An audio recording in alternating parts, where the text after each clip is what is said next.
man. And how's work going? I mean, business-wise, the business going good? The cake stuff.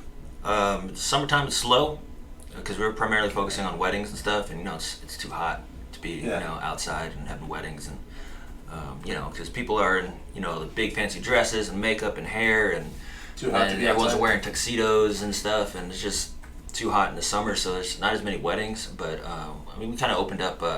One's giving us free time, and then two, we kind of opened up a few anniversary and birthday cakes. But so that's how I've been able to compete so much lately. Is like August we had nothing going on. So this week I got the boxing event. The week before that I had the catch wrestling in Corpus. The week before that I did a jiu-jitsu tournament here in San Antonio. Did you really? Yeah. Oh man, I didn't even know you competed here, man. And then last month I did that, the pro Muay Thai in Houston, so damn. I've been busy, and because a little slower in the summer, I've been able to train and do that. But actually got a couple calls for another MMA and another Muay Thai for September, but I was like, nah, I can't do it because coming up September, October is wedding season. Yeah. And we're booked full, like 10 to 12 weddings a week. Wow, both months, and so we are swamped, and there ain't no way I have time to even train or compete or nothing. So. No, man, and of course, I mean, for a cake, like how long does it usually take you guys to make one? Or I mean, it depending on the cake and stuff.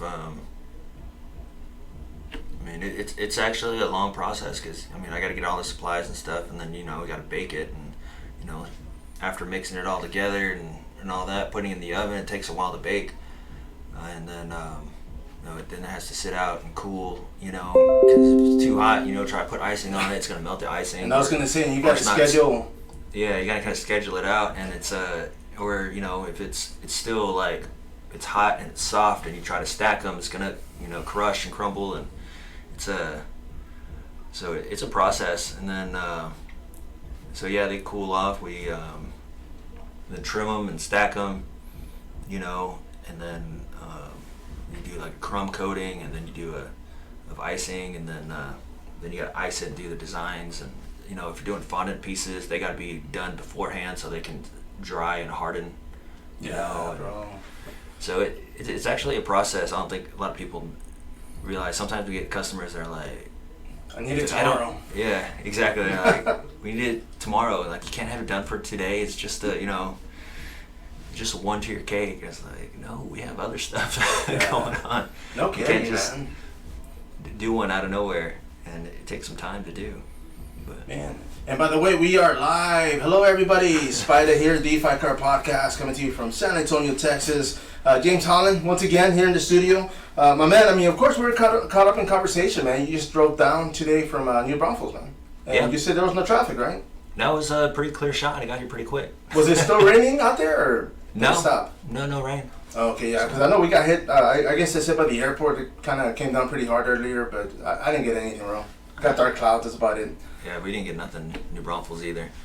Man, and of course, man, I brought you here for a few reasons. You've been active, you've been competing, and you just told me, you jumped on the jiu-jitsu tournament here in San Antonio. Yeah. It was no gi, right? Yeah, I usually just do no gi. So.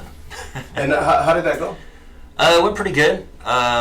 You've been having them in here lately with Gene DeLua and A-Force, and I've been training with them, and it's really helped me a lot because they are competition driven. They're a bunch of guys who are there and they all compete. Getting that aspect, because sometimes you go to some gyms and you get the hobbyists and stuff, and right. And the kids classes and stuff. They're more family oriented, and which is great. But for someone who's trying to compete and fight and all that, you need that intensity, and they always bring it, and they're very skilled. The guys over there, and they've really tremendously helped my game, especially in the legs department. I've never been a leg guy because I never really messed with it. Like, I'll grab it just to scare the other guy, so he'll move and I can work something else. But smart. But now I know him very well. So and it's actually helped me going against a lot of the higher level guys. I'm technically a blue belt because I always do no gi, right? But I always compete advanced divisions and absolute divisions, and against the brown belts and black belts, having the option to go for a leg or knowing how to defend my legs has really helped my game tremendously. Because I have a background in wrestling and wrestled in college, so I'm pretty good at getting the takedown and getting on top and keeping that top control and pressure. I like to live in the half guard and side control and the Katsukatama and all that kind of stuff. Yeah, set up attacks. And just kind of like a control pressure guy, but now that I've actually lost so much weight, I've kind of gone back a lot more flexible and faster. So I can do some of the fancy stuff now, and I'm not afraid to go on my back because I can try to attempt one of those buggy chokes. Yeah. I've seen those and I'm like, I'm fine. Yeah. Where's my gi? But yeah, you do, man. You look good, definitely, man. I mean, how much weight have you lost? Ooh, when I started training again, I was actually 248. Yeah. And then I just competed at 180 2 weeks ago, so I'm probably 193ish right now. Because your last fight for XKO, it was at 170 or 185? No, it was 185. Oh, okay. Yeah. You see, can you see yourself fighting say 155 maybe? No, I wish I can get down to that again. There ain't no way. 180 was so tough for me to get down to, but I don't know, maybe keep working at it. Maybe I can get down to 170. A lot of the upper promotions have been asking me if I can do 170 because they're like, dude, you're not 185. You're not big enough for 185. And the guy at XKO, if I was 6'7" at 185, yeah. So that was a tower, man. And then I fought the Pro Muay Thai, and that guy, he's 6'3" at 185. So it's like these guys, they hit a lot harder too. I remember when I was at 145, that was my thing. Well, I had a major advantage. I'm tall as hell, long ass arms, and those guys normally from 5'2", 5'6", and I'm 6 foot tall, these long arms, and I just had major advantage. And then if I did get hit, I didn't even feel it, so I just walked through everyone and did whatever I wanted to do. I was a terror at 145, but now being older and competing and at 185, I feel every punch. They have a lot more power, and then it's really forced me to improve my my footwork and head movement, that's for sure. Make sure I don't get hit. So, man, and of course, I mean, you Corpus Christi, man, you were out there for a Texas Clash. Yeah. And how was the? Well, it was Texas Catch Wrestling. Catch Wrestling. I'm sorry, I apologize. Yeah. Texas Catch Wrestling. And that was a lot of fun. And I like that format. One, because it's in the cage, and instead of a flat jiu-jitsu mat or whatever, so you can use the cage a little bit. And but I like it so much because I can showcase more of my wrestling. I was gonna say, man, that'd be perfect for a setup like takedowns and. Yeah, I had some pretty sweet takedowns and stuff on that match, and it's a little different too, which I kind of realized because it's either pin or submission, right, for catch wrestling, and the guy normally jiu-jitsu, they're fine with being flat on their back, and trying to work whatever they do, and the guy I was going against, it's kind of weird to say for not in the fighting, culture, but his hips were so good, they were just kept me unstable the entire time. I like to be in half guard and stuff, or even play in people's guards, but he just kept me unstable where I just never felt comfortable to commit to anything, and he was just really good. Then I remember we went to double overtime. And damn, did you really, man? Yeah, because we never got the subs, or I kept escaping everything, and no pins, and either of us, and but man, I remember he went for what do you call it, the Colombian necktie? Is that what it's called? Peruvian necktie, yeah. I was gonna say, I almost said yeah. He went for that a couple times, I was like, I remember sitting there like, who the hell does that? Who goes for that, But luckily I had my hand here the whole time, and was able to escape and get out, and he kept going for it. Well, it's because wrestling background. If you stay north south, I'm gonna sit out or I'm gonna wait for you to circle around so I can hook a leg and then reshoot on you, or Oh yeah. And so man. I kept doing that to him. So then he kept going for the proving necktie from he's north south, and it was a really good match. It was a lot of fun. That's for sure. And I like the way they do things. It's almost like a pro wrestling kind of atmosphere over with those guys. It's a lot of character and energy, and it's just always a lot of fun.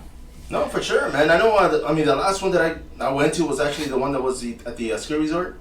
Oh yeah. I mean, you guys are going to be up there again for the Level Up Boxing. Of course, you're going to be hosting.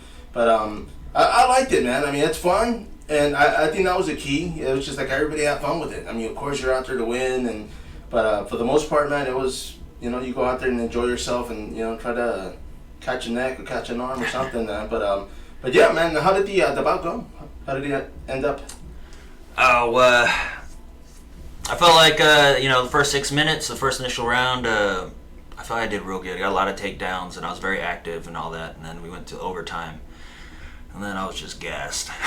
You were like, I gotta go home. And then I was, just kind of trying to survive it. Man, these younger guys, and they can really push a pace, and then I was basically surviving. And then they went to double overtime, and in that one, just flat out me surviving. I think I had no offense on that second overtime, and then and so he ended up winning with more top control type of thing. But so it really could have gone either way, but I gassed out, and he had more control in the later overtime. So it was like oh well, on to the next one. Yeah, and one of the things you brought up earlier, man, was the fact that you can pin the guy. You see, and I think it was Roger Narvaez. He had competed at the one up there north of Boston, and that's how he won. Like he was just like, man, it was a crappy way.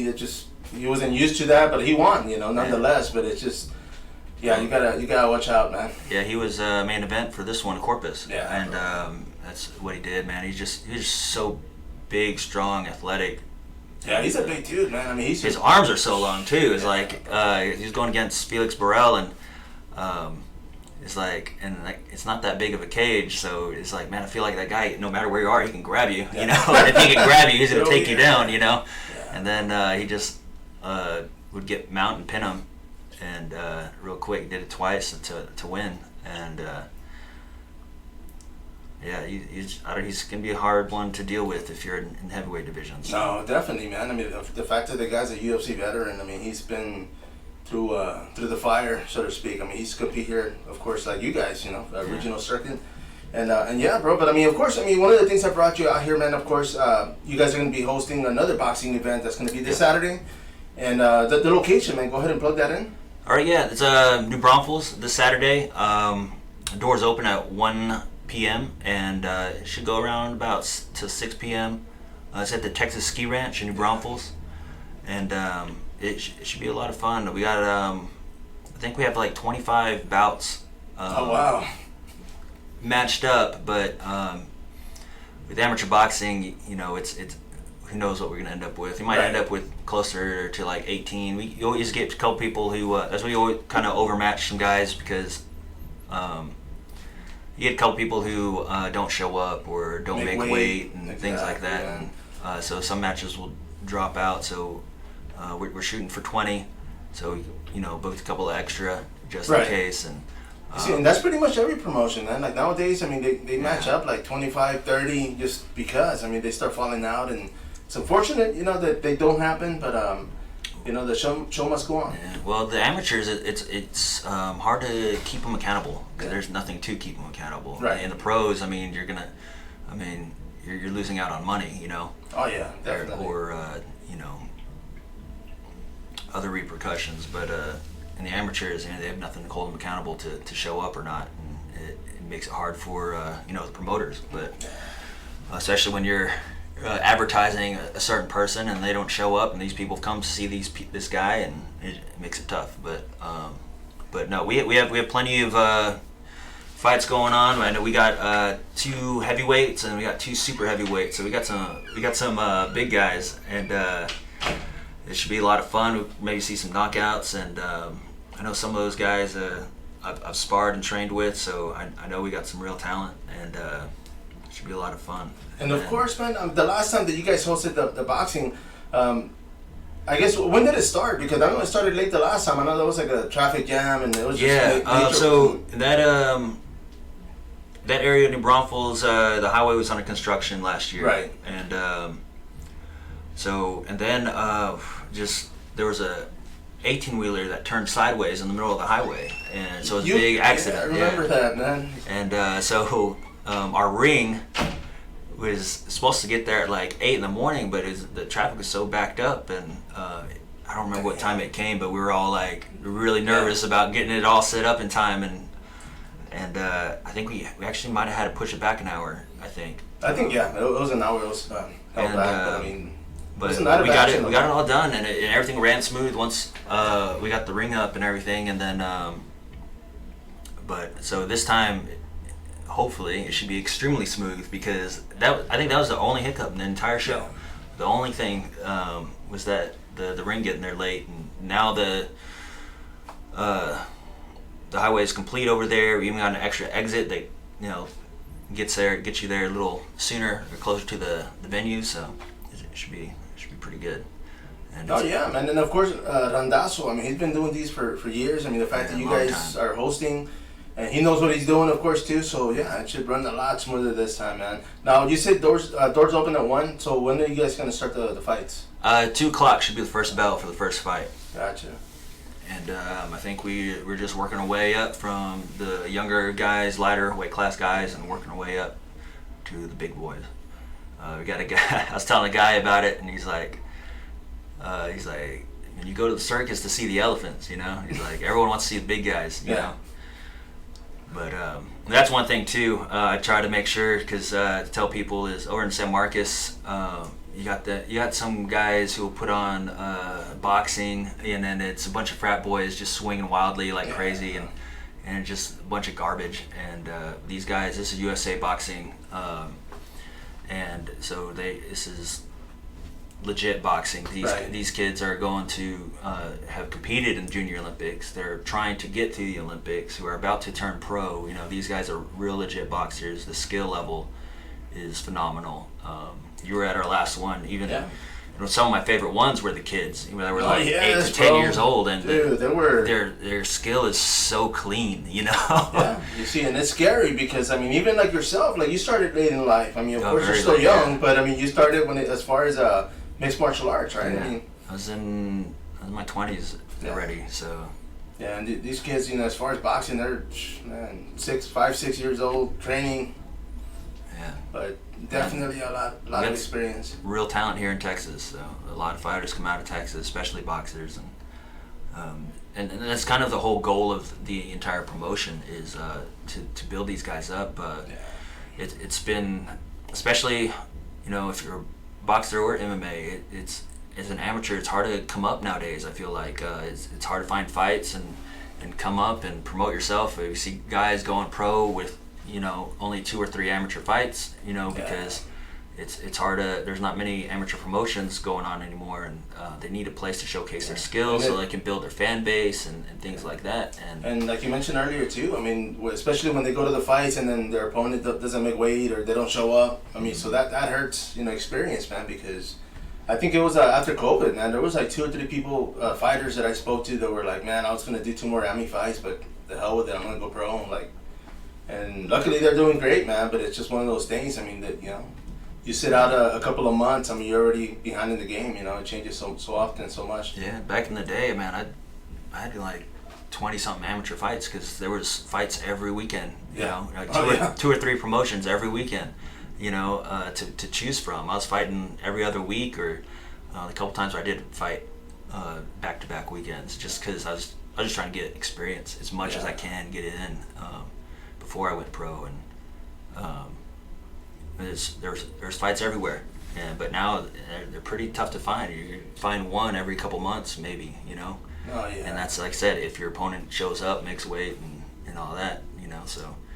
And of course, too, with the promoters, man, a lot of times they look for local, just so that they won't have the issue of them having to fly them in, and because it's happened. I know with the other promotions here in Texas where they fly them in and they don't make weight, so they already lost making the fight, trying to make the fight happen, and it's just, it takes money, man. So yeah, I can understand, so local fighters, of course, get the first bid. Of course, if they need more fighters, they. Yeah. Well, you want to showcase that local talent too. Right. Because that's where you're gonna get your fill in your seats. And talking about seats, man, how many tickets are you guys? How many as far as people can you guys get in there? I think the capacity is about 1,200. Oh, okay, nice. So I mean, we can put a lot of people in there. I think we had like 300 to 400 last year. So we're definitely expecting closer to 600 probably this year. 6 to 7. We've getting a lot more response, online and things like that.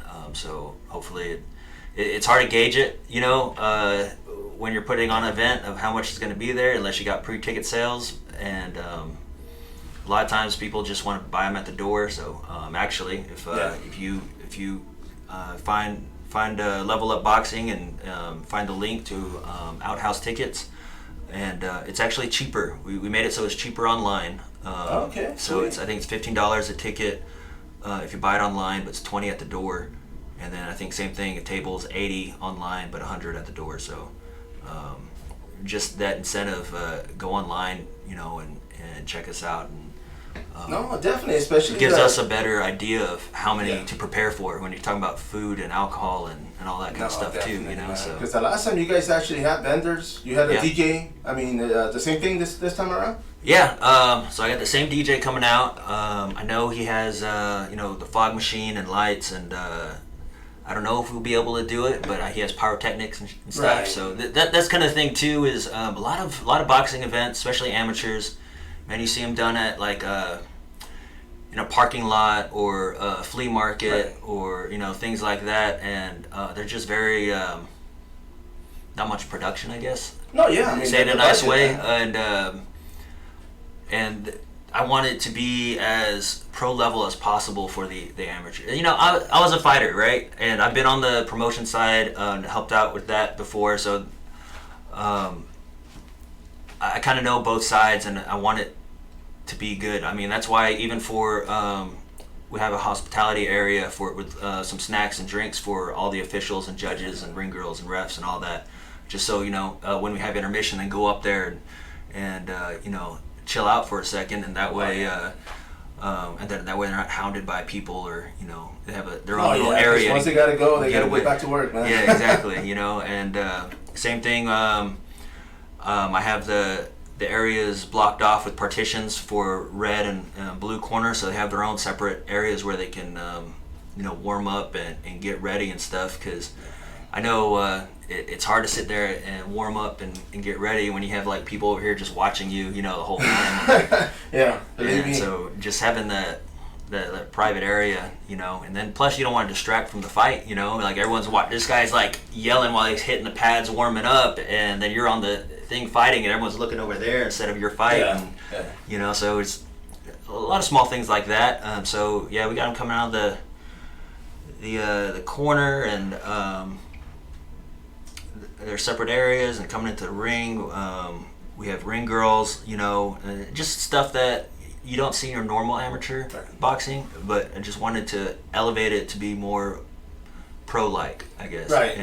Because I mean, as a competitor, I mean, you're going to be there soon enough, right? Yeah. So might as well get these youngsters ready, because the lights, I mean, all that takes effect. Yeah. You get in the ring, you got like 5 cameramen on you, and the nerves kick in, so they get used to it. That's kind of like the same thing I like with the Texas Cash Wrestling, man. Is that they give you that whole vibe to where you decide to go pro or go to the MMA aspect, you're kind of already ready for it.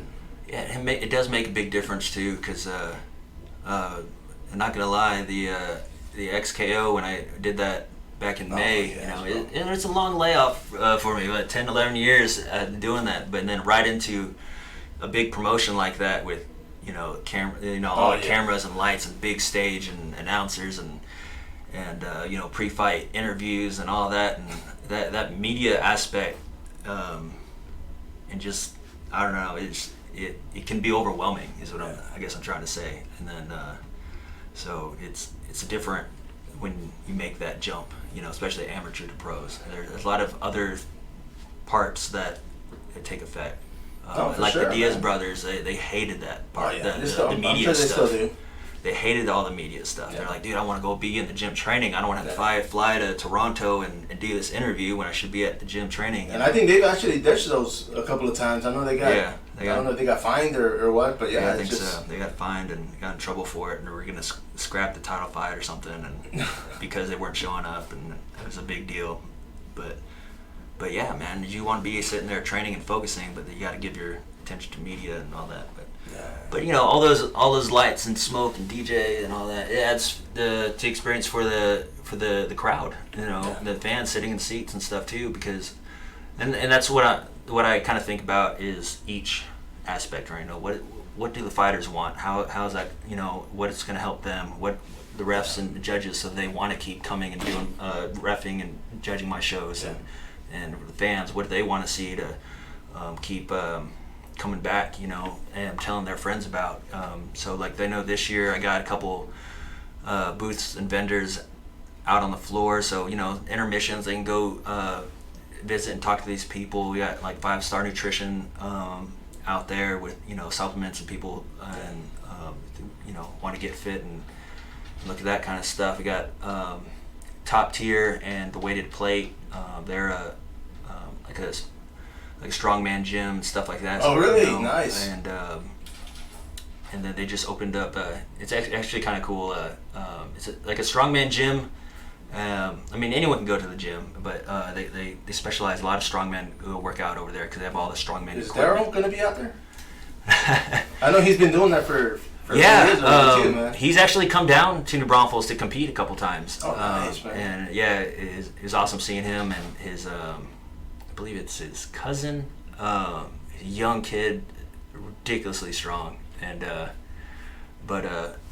Daryl's been doing all the strongmans and competing in that, and doing very well actually. Oh, yeah. I have him on there also. He's a big boy, and so now, but so then yeah, we got iCryo out there. They said they're gonna bring their compression sleeves so people can check it out and see the services they offer, and they talked about maybe bring one of the Spot Cryo machines. Oh, nice. Check it out, and then I might have to hit that one out. possibly my buddy Gabe with Trinity Wellness. He's might be out there giving some massages and stuff. So and it's I wanted to stuff of course that's applicable to training and fighting and. No, definitely, man, because it helps. Yeah. Man, and let me ask you, I mean, you were talking about being busy. Of course, I'm sure you're beyond busy, man. I mean, of course, with the wife, I mean, you guys are running the business. You've been competing. You're going to be, helping with this promotion coming up, of course. But as far as fights, I mean, do you have anything planned for the rest towards the end of the year? Because I know you said busy time for you guys is going to be in a few months. Yeah. So this summer I had I was pretty open, or not too many, like I said, not too many weddings going on in the summertime. So, we specialize in wedding cakes, and so that was my opportunity to do a lot of competing. I did the MMA in Dallas, the Muay Thai fight in Houston. I did jiu-jitsu here in San Antonio. Just did the catch wrestling and Corpus, and so I've been competing everywhere and pretty frequently. But I think. And then I'm hosting this boxing tournament this weekend, so I've been very active, and I think this is kind of my last little section, at least for this year, because the next couple of months is wedding season. We're gonna be swamped doing that, all those wedding cakes, and then I've already actually told everyone, don't book me anything for November because I'm gonna be eating, New Braunfels, we got Worst Fest, at the beginning of November. Yes. And then we got Veterans Day, which is, where I'm a veteran, so I get free meals everywhere, and I 100% go take advantage. Going to all the shops to get me some meals, and then it's my birthday, and then at end of the month is Thanksgiving, so I was like, I'm not gonna be cutting weight in November, so don't even tag me and stuff. I'm not competing, and so. Maybe we'll see. Maybe December, January, maybe early next year. I might do a couple more, but it's I'm gonna be 36, so to renew my license next year, it's gonna be a lot more. When you get older, medicals at 36, you have to get extra medicals, and you get EEG, EKG, and medicals are gonna be like a couple $1,000s, and it's like I'm not making that much fighting to justify that, and I don't have much more left in me anyways. You see, and because of that, can we see more cash wrestling? Can we see more no-gi tournaments? Actually, that is actually kind of the direction I was gonna go into, doing a lot more the catch wrestling and jiu-jitsu again. I love boxing, and I want to get 2 or 3 of those in before it's too late. But I don't know, man. We'll see what happens. Man, I've always just been I've always been good at jiu-jitsu. I just never, I don't know. I mean, when I first started out, I was a jiu-jitsu guy. People call me Jiu-Jitsu James and all that.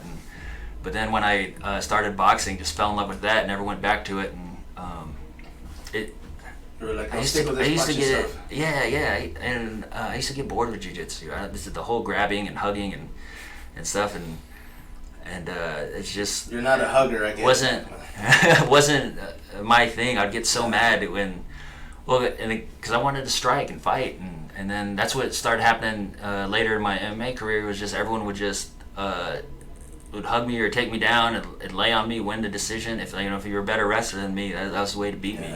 Stay out of my subs and keep me on the ground. And that's what people started doing, and I was like, this sucks. So I got tired of it, and punching someone in the face never gets boring. And I was you see, if you were to go back to boxing, like what rounds? How many rounds would you?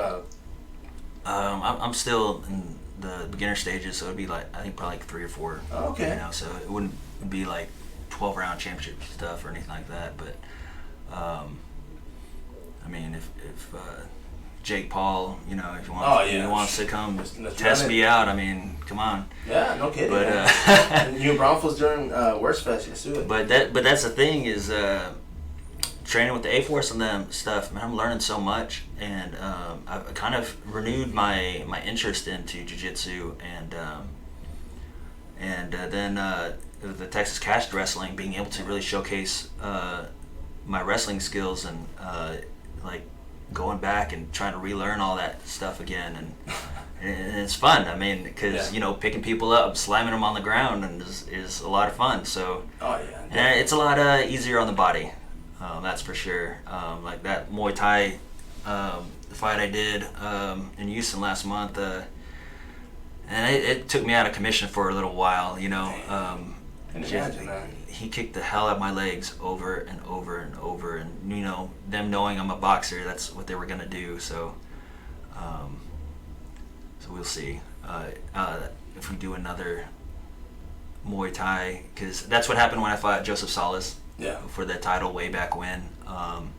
He just kicked the living hell out of my leg, and then this time around I fought Artenius Young, and that's what he did too. He didn't want any part of these hands. So he's a scrapper, and I watched all his stuff, and I was like, all right, man, he throws some kicks. He has some good kicks, but he usually just throws hands. He doesn't ever clinch, throw knees, elbows, or anything like that, and notice that he's more of an MMA boxer, I guess. He kind of wings his jabs, and he does a lot of overhand rights. And he's taller than I am, and so just having a good, bending my knees and having a good base to be able to slip, move, and go to the body until those hands come down, then come over with the overhand, because he's taller, so it's hard to definitely. And try to tell people, when you're fighting a normal guy, man, just a taller guy, just fight him like a normal guy, punch him in the chest. Instead, don't try to headhunt, because it's your reach, If I can reach the laptop right here, punching straight, but if he's this tall, and look, this difference is like a 3-4 inch difference in my reach, so I have to get so much closer, and if I'm that much closer, he can hit me just too, so it's a lot more. So I like going to the body a lot too.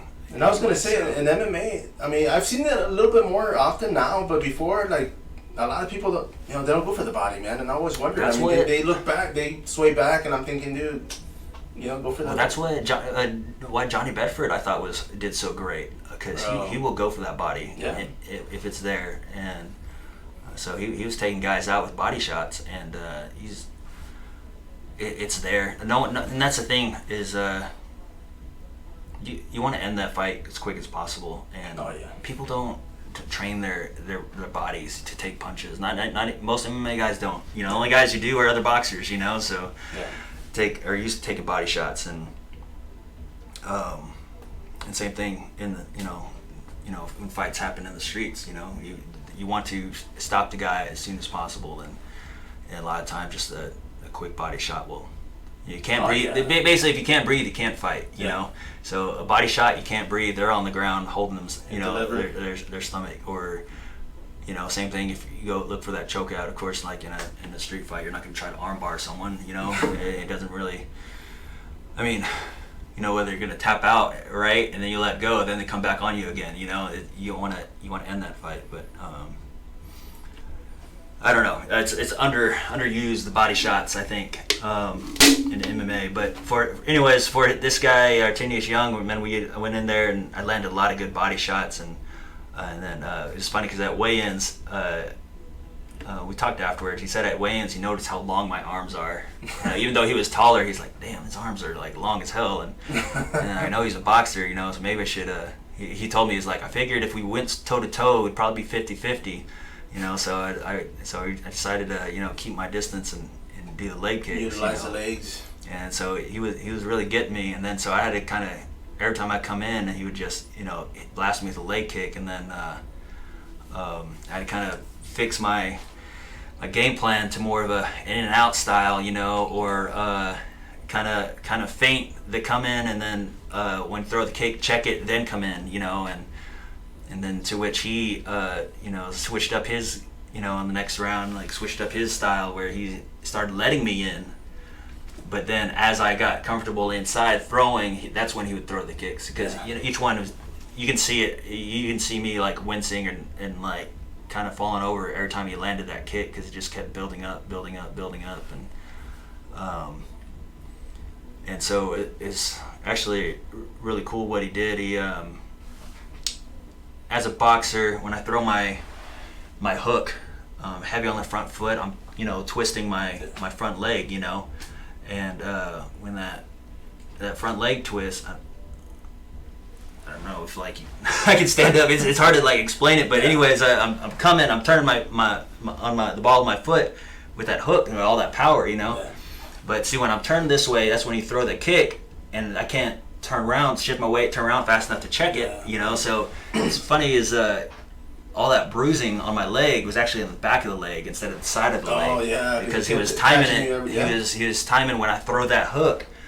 Now I'm not able to check. When I threw that hook, and then so he's just slapping it there, and it just like over and over just kept building up, and it was a lot. It was a fun fight for sure. Yeah, I had watched the Jose Aldo versus Uriah Faber fight that they had, and the same thing, man. He just chopped him up. Yeah, went for that leg, and.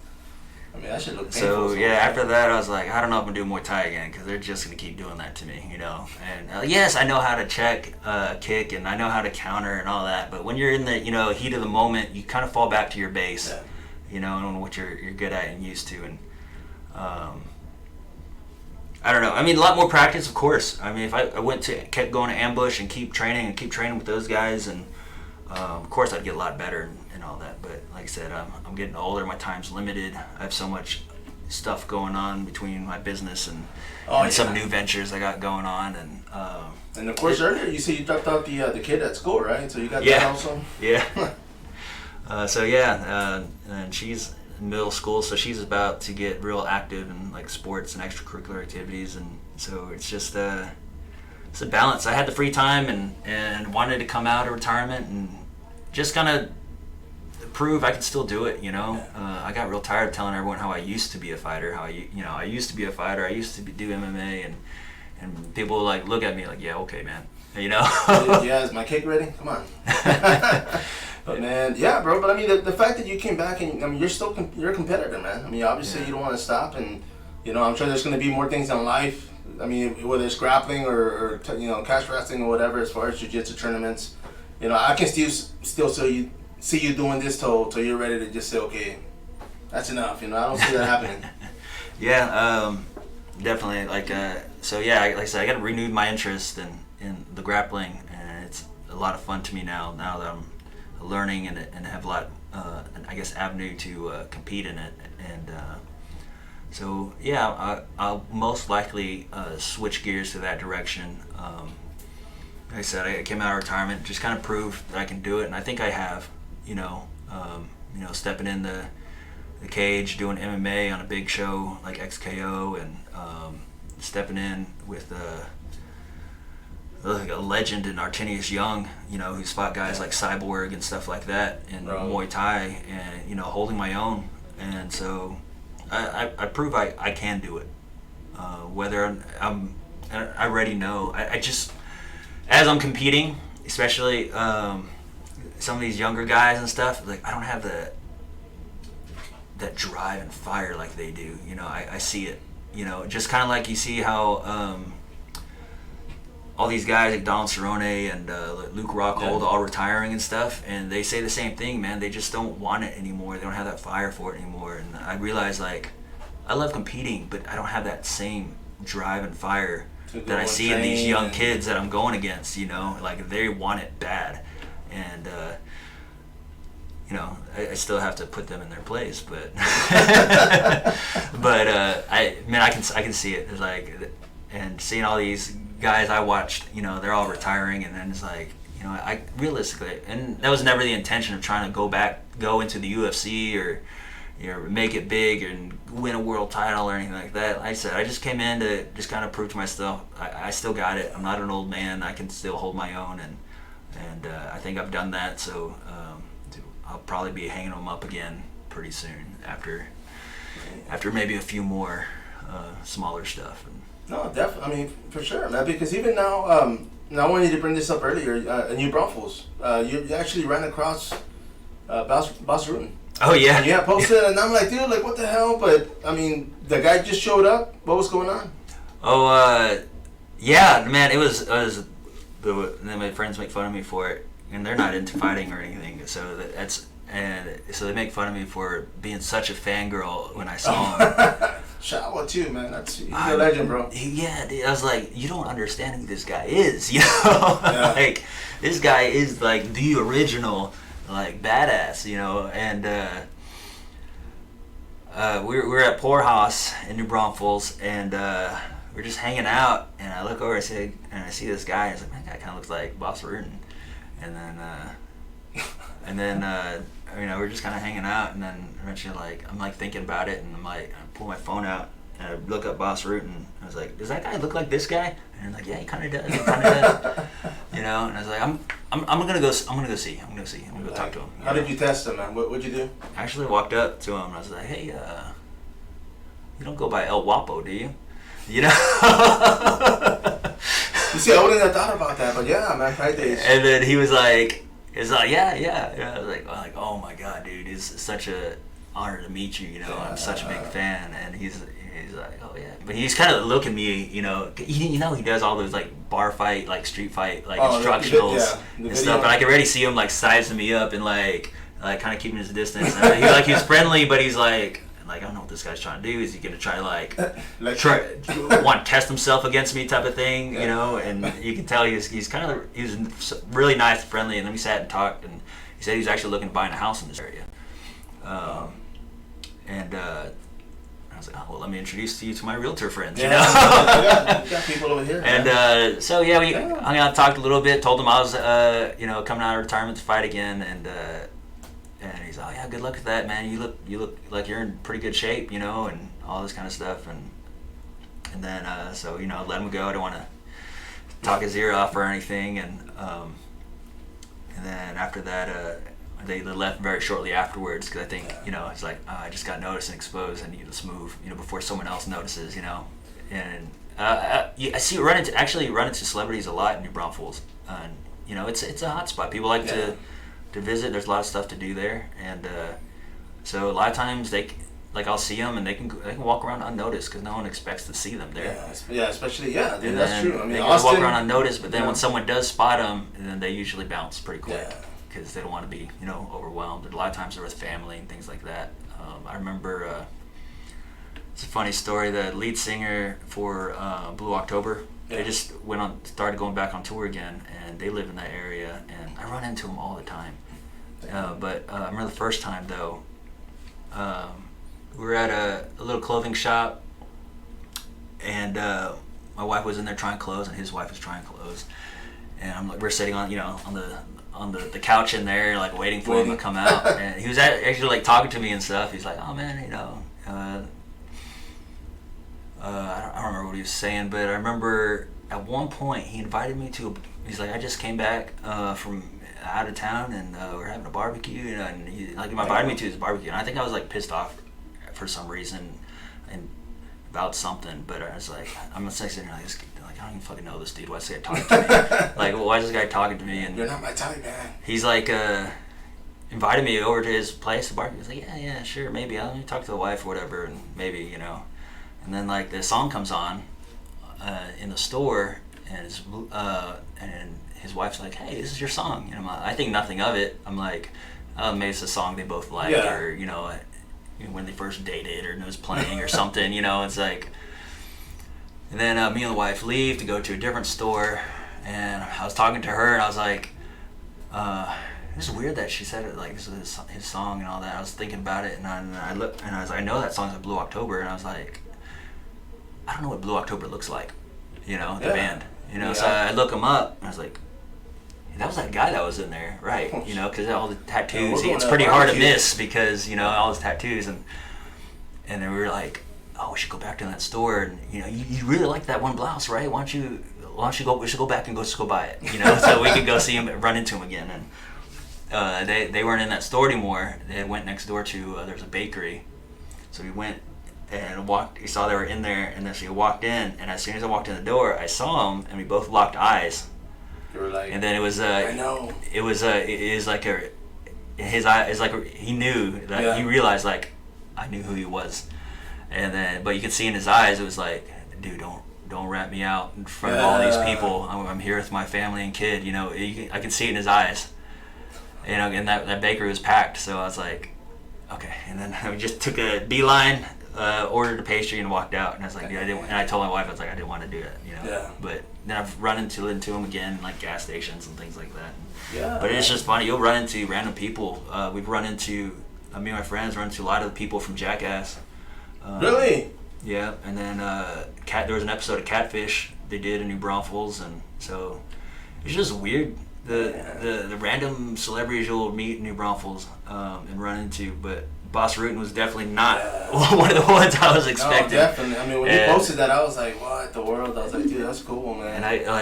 And I'm like trying to explain to them who he is, and like they just don't get it because none of them are fighters. And you should have said, "Here comes the boom." Oh, that's that guy. I was just watching that movie yesterday too. Come to think of it, man, I put it on. And I was like. Yeah, I was trying to explain to him, and he used to do like the little like get up and get fit like little shorts on like Nickelodeon or something like that. And then they're like, oh yeah, he's that Nickelodeon guy, And then I'm like, yeah, that's what he's famous for. That's what he's famous for. Man, but yeah, I mean that was cool, man. I mean I know here in San Antonio, like I worked out. I mean Shawn Michaels. I mean of course being here local. JC James Leja, I mean, of course, the guy, he's made it to the top. I see him every once in a while out there, man, but, and I always greet him. I'm like, hey, how's it going? And I let him be, man. I mean, I know. Exactly. You want to respect their. Right. Who was it? Privacy and stuff. I was at Woodlawn Park, it was like years back, and David Robinson, he was out there with his family. He pops up a lot, I always see people like posting, and I'm like, oh, okay, cool. And when I saw him, I was just like, hey, man, I just greeted him and kept going, because I was actually running.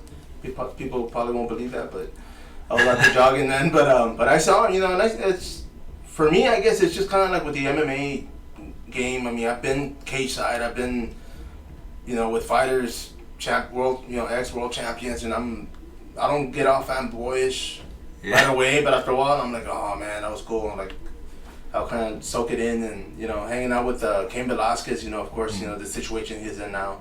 But in New Braunfels, man. with an MMA Overload.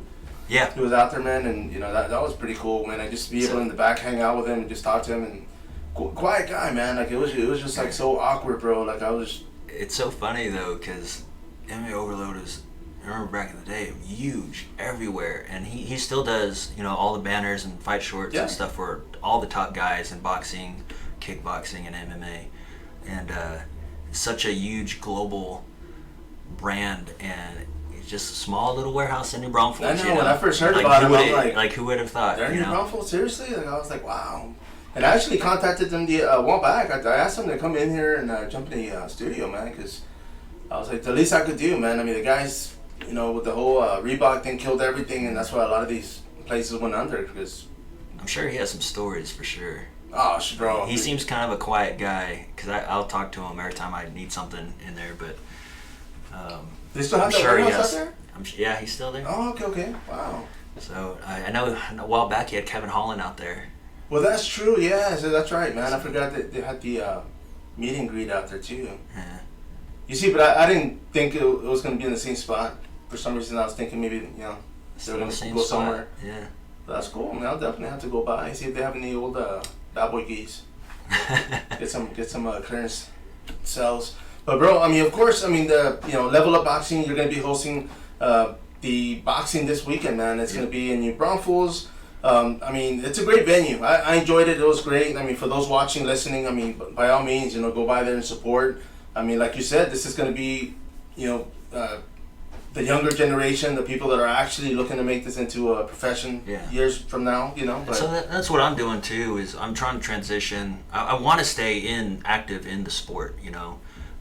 As I'm no longer really able to compete, I still want to be in it. And, you know, I went through it. I know how hard it is as an amateur coming up, trying to get to the pros and trying to sell yourself and things like that. And so, yeah, I want to transition from fighter to promoter and help these guys out. You know, as a former fighter, I understand better than some of these other promoters, you know. And so that's one of my things I've talked to you about is having a photographer there, just so these fighters have pictures, you know, so they can advertise and sell themselves to sponsors and other promoters and be like, you know, it's like, hey, this is me fighting, you know, and come support me and all that kind of stuff, so they can, because that's your worth as a fighter, is how many followers and fans you got and how many butts you can put in a seat, you know. That's your worth as a fighter. A lot of the bigger promotions, you have to have an Instagram and things like that, have a following, and they'll base your pay off it, you know. And it's also a bargaining tool. Say you have 1 million followers, it's like, you want to only pay me this much? I got 1 million followers. If I post something about me fighting on this event, 1 million people are going to see it, you know, and might tune in, buy a pay-per-view or whatever, you know. So it's a big marketing tool. But yeah, so Level Up Boxing, working with Randazzo, and we are at Texas Ski Ranch this Saturday. Doors open at 1, fights start at 2. It should go on till about 6, and it'll be a lot of fun. So. And as far as intermission, it's only 1, or they're gonna have 2, depending on. Probably 2. Yeah, depending on the number of fights, but probably 2 for sure. That way, you know, it gives a crowd to be able to go look at, you know, all the other vendors and stop to refill their drinks and get some food, and also, you know, mostly for us workers who are working it, a break to relax for a second. Stretch out, get up and stretch out for a little bit. But yeah, man, like I said, I mean, I was there, for the first one that you guys hosted, enjoyed it, had a great time. I mean, I'm looking forward to it, man. I definitely will be there. I know I wasn't sure, only for the fact that, you know, as far as scheduling at home, but it's gonna happen. So I'll be out there. I'll try to get there as early as possible. For those listening to this or watching, I mean, of course, you know, like I said, I mean, go support. I mean, this goes for all aspects. You know, all the platforms out there, man. It's you know, I had somebody here, Cody, man, a while back say, you know, if we don't support it, our own sport, then who is? You know, why should we expect other people to support it? So whether you're a boxer, an MMA guy, you know, take the family, man. Go out there and you know, relax. You ain't gonna fight, so that's a good part, you know. But definitely watch a night of action, man. Cause the last time it was action packed, bro. Had a great time. And it's a beautiful place too. You know, we have the beach and the Yeah, palm that's trees and all that out there. So it's a really cool spot. Oh yeah, man. I mean, you can definitely take the whole family out there. I know when I left, I had to snap some pictures of the people in the water because I was like, dude, that's cool, man. I wouldn't do it, but you know, for those that are out there, man, by all means. And skiing, man. Have you been skiing before? I still haven't. I'm actually looking to maybe do it pretty soon. They got some pretty good specials. I think it's Saturday morning and all Sunday. It's like half off or something. Oh, nice. I know they got some good concerts coming up too, man. So I won't, you know. Yeah. I'll let everybody find out once they go to the boxing, but. Yeah, exactly. They posted a couple of as far as shows coming up, and I was like, damn, dude, like it's actually gonna be pretty good. We got some big ones coming up, so. And of course, maybe who knows? Maybe Boss Rutten will show up now. Who knows? You never know, man. You know, small world. But my man, I do thank you for coming by. I mean, of course, the last time you were here, man, we talked about your pretty much the same thing, man. But I mean, the fact that you're still at it and you're still pushing this, it's motivating, you know, because of course, you know, these are things that we don't want to stop. You know, when I was teaching and I started this media outlet, or actually started helping out with Texas Fighting, it was the same thing. I didn't want to get away from the sport, and I was like, you know what, maybe I'll do this, and I stuck with it, and it's, you know, I do what I can, but I enjoy it, and that's the biggest thing, man. I tell people, it's not going to be the biggest thing in the world, man, but I mean, the fact that I can accomplish and give people some footage, whether it's photo or video, you know, it's just like you said, man. I mean, it's hard, you know, if you're not the hometown guy or the guy selling tickets, and a lot of people don't care, but you know, I get everything and I put everything out there, man. So like I said, I'm looking forward to it, of course. And anything you want to say before we wrap this up, bro? Yeah, man, we're the pioneers of this in Texas, and we gotta help the next generation up, you know, and make them better, because we've already went through it. We can help them out, and you know, really put them on the map, keep the sport alive, you know. Oh yeah, and especially somebody that pretty much has done it all. You know, boxing, MMA, grappling, yeah, Muay Thai. So yep. So just come out Saturday, New Braunfels, Texas Ski Ranch. You know, buy your ticket online, you get a discount. So. No, definitely. Everybody out there, of course. Hollon, thank you very much, bro, for stopping by. Everybody out there, make sure to make it out this weekend, man. It's going to be Saturday. The information will be on the TexasFighting.com page, as well as the Level Up Boxing. So if you're out there, listen up, subscribe, and until next time, follow up.